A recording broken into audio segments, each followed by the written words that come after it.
Sejarah pendidikan di Indonesia sebelum merdeka dan sesudah merdeka. Pendidikan pramerdeka terdiri dari pendidikan masa Hindu-Buddha, pendidikan masa Islam, pendidikan masa Portugis, pendidikan masa Belanda, dan pendidikan masa Jepang. Pendidikan masa Hindu-Buddha, pada masa ini pendidikan dikelola oleh kaum Brahmana serta bersifat non-formal dan dijalankan sesuai kasta masing-masing. Pendidikan masa Islam. Pendidikan Islam berupa pendidikan pesantren yang dilakukan di musola dan madrasah. Kemudian pendidikan masa Portugis. Portugis mendirikan sekolah untuk menyebarkan agama Katolik dan Kristen Protestan. Pendidikan masa Belanda. Bangsa Belanda menjajah Indonesia paling lama, yaitu hampir 350 tahun, sehingga pendidikan di Indonesia cukup terpengaruh oleh sistem Belanda pada masa itu. Pada zaman kolonial Belanda, hanya untuk para petinggi daerah atau kabupaten, bupati, dan difokuskan untuk mendidik calon pegawai. Dan sistem pendidikannya berupa sistem pendidikan Eropa. Kemudian lahirlah Sekolah Bumi Putra pada tahun 1854 dan hanya mempunyai 3 kelas. Di mana pada Sekolah Bumi Putra, rakyat hanya diajari membaca, menulis, dan menghitung seperlunya. Pada tahun 1920, lahirlah cita-cita untuk perubahan radikal dalam pendidikan dan pengajaran.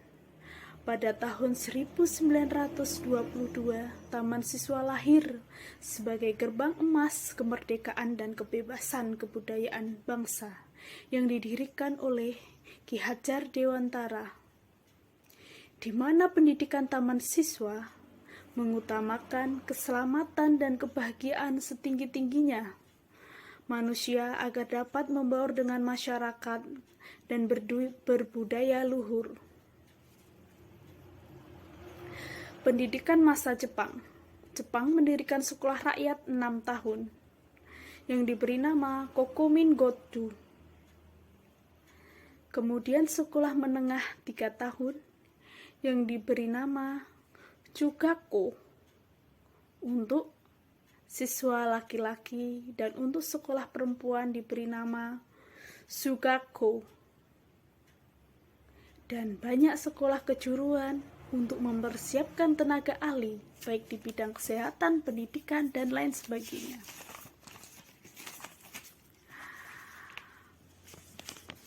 Berkat perjuangan para pahlawan, kemudian setelah merdeka, pendidikan setelah merdeka di Indonesia terdiri dari 3 jalur, yaitu 3 jalur pendidikan tersebut berupa jalur pendidikan formal, sekolah, dan lain sebagainya, non-formal, dan juga informal, pendidikan keluarga. Setelah merdeka, bangsa Indonesia membentuk kurikulum untuk memperbaiki sistem pendidikan di Indonesia. Kurikulum yang sudah diterapkan di Indonesia yaitu 1. Kurikulum tahun 1947 yang diberi nama Rencana Belajar 1947. Kedua, kurikulum 1952 yang diberi nama Rencana Belajar Terurai 1952. Yang ketiga, kurikulum 1964 yang diberi nama Rencana Pendidikan 1964. Yang keempat, Kurikulum 1968. 5. Kurikulum 1975. 6. Kurikulum 1984 yang diberi nama Kurikulum 1975 yang disempurnakan. 7. Kurikulum 1994 dan yang diberi nama Kurikulum 1994 dan Suplemen Kurikulum 1999. 8. Kurikulum 2004 yang diberi nama KBK atau Kurikulum Berbasis Kompetensi. Yang 9, Kurikulum 2006 KTSP, yaitu Kurikulum Tingkat Satuan Pendidikan. 10. Kurikulum Merdeka, dan yang saat ini diterapkan di Indonesia yaitu Kurikulum Merdeka.